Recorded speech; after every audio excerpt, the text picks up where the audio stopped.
ఒకసారి ప్రజా జీవితంలో పబ్లిక్ లైఫ్లో ఉంటామని నిర్ణయించుకున్న తర్వాత ప్రజలు ఏ పాత్ర ఇస్తే ఆ పాత్రలో పనిచేస్తూనే ఉండాలి. అది రాజకీయ నాయకుని యొక్క రాజకీయ కార్యకర్త యొక్క లక్షణం అయి ఉండాలి. అదే నిజమైన రాజకీయం. లేకపోతే రాజకీయాలకు ప్రజా జీవితానికి అసలు అర్థం లేదు, ఒక లక్ష్యం కూడా లేదు. అది గుడ్డెద్దు చేనులో పడి మేసినట్టుగా ఉంటుంది. ఇది ఒక నిరంతర ప్రక్రియ.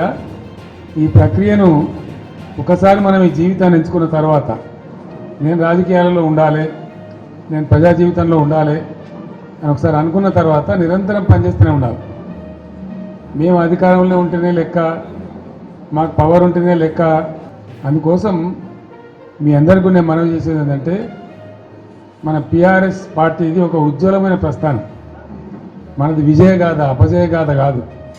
ఎవడున్నారండి 2000 సంవత్సరంలో తెలంగాణకు? మర్చిపోయినాం కదా మనం అందరం కూడా. ఎక్కడ తెలంగాణ, ఏం తెలంగాణ? నన్నే అన్నారు చాలామంది, తెలంగాణ పోదాం రాదంటే క్యా దుకాణంలాగా షాప్ అని మాట్లాడింది.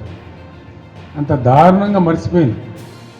కంప్లీట్ బానిసలం అయిపోయినాం కదా ఆ రోజు. మనం మన భాషను మాట్లాడడానికే భయపడే రోజులు అది. మన సొంత మాతృభాషను బషీర్బాగ్లో కాల్చివేయటం ఇవన్నీ జరిగిపోయిన తర్వాత ఒక దశలో ఇంకా లాభం లేదని ఒక పిడికెడు మందితోని ఆనాడు చంద్రబాబు నాయుడు ప్రభుత్వం ఉండే రాష్ట్రంలో అతని చేతిలో 29 మంది ఎంపీలు, 185 ఎమ్మెల్యేలతో గెలిచిండు. 20 ఏళ్ళు రాజ్యంలో ఉంటా అంటాడు. పేపర్లు, మీడియా అంతా ఆయన చేతుల, సినిమా పరిశ్రమ వాళ్ళ చేతుల, మొత్తం పరిశ్రమలు వాళ్ళ చేతుల. వాళ్ళు గీసిందే గీత, వాళ్ళు రాసిందే రాత. ఆనాడు నేను తెలంగాణ రాజకీయం మొదలుపెట్టిన. ఎంత ధైర్యం కావాలా? చిన్న విషయమేనా?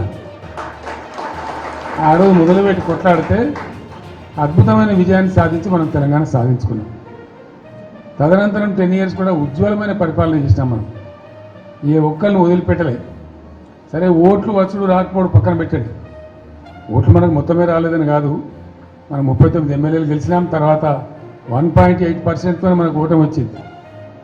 నేను 100కు 100% నాకున్న అనుభవంతో చెప్తా ఉన్నా. మనం ఏం పెద్ద గొడవలు బట్టి కొట్టేది లేదు, గడపలు బట్టి తవ్వేది లేదు.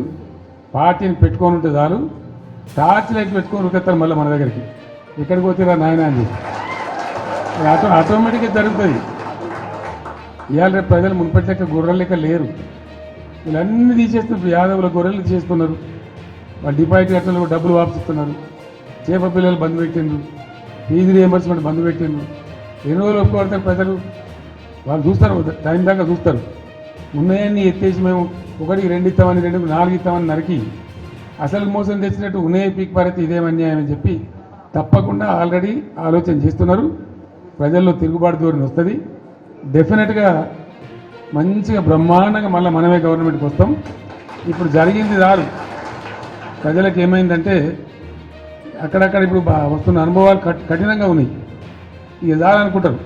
మళ్ళీ తప్పిపోయి కూడా కాంగ్రెస్కి ఎదురా బాబు అనేటువంటి అభిప్రాయానికి వస్తారు. కాబట్టి మనకి ఏం ఇబ్బంది లేదు. ఇప్పటిదాకా జరిగింది కూడా బీఆర్ఎస్ విజయగాథనే.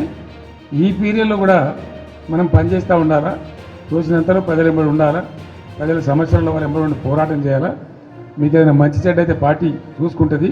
పార్టీ మీకు అండదండగా ఉంటుంది. మీరు ఇంత పెద్ద ఎత్తున లార్జ్ స్కేల్లో మహబూబాబాద్ నుంచి, కొంత మన మేడ్చల్ నుంచి, మన నల్గొండ జిల్లా నుంచి నాయకులందరూ వచ్చినారు. చాలా సంతోషం.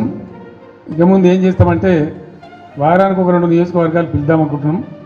మీరు వట్టిగా మధ్యలో దీని రావడం కాకుండా ఇక్కడనే మంచిగా మనకు భోజనశాల కూడా ఉంది. మీకు ముందే వస్తే చెప్పి వస్తే ఏమైందంటే ఒక 1000 మంది వచ్చిన బాధ లేకుండా ఇక్కడ మంచిగా భోజనాలు ఏర్పాటు చేస్తాం. మనం కాసేపు మంచిగా మాట్లాడుకోవచ్చు.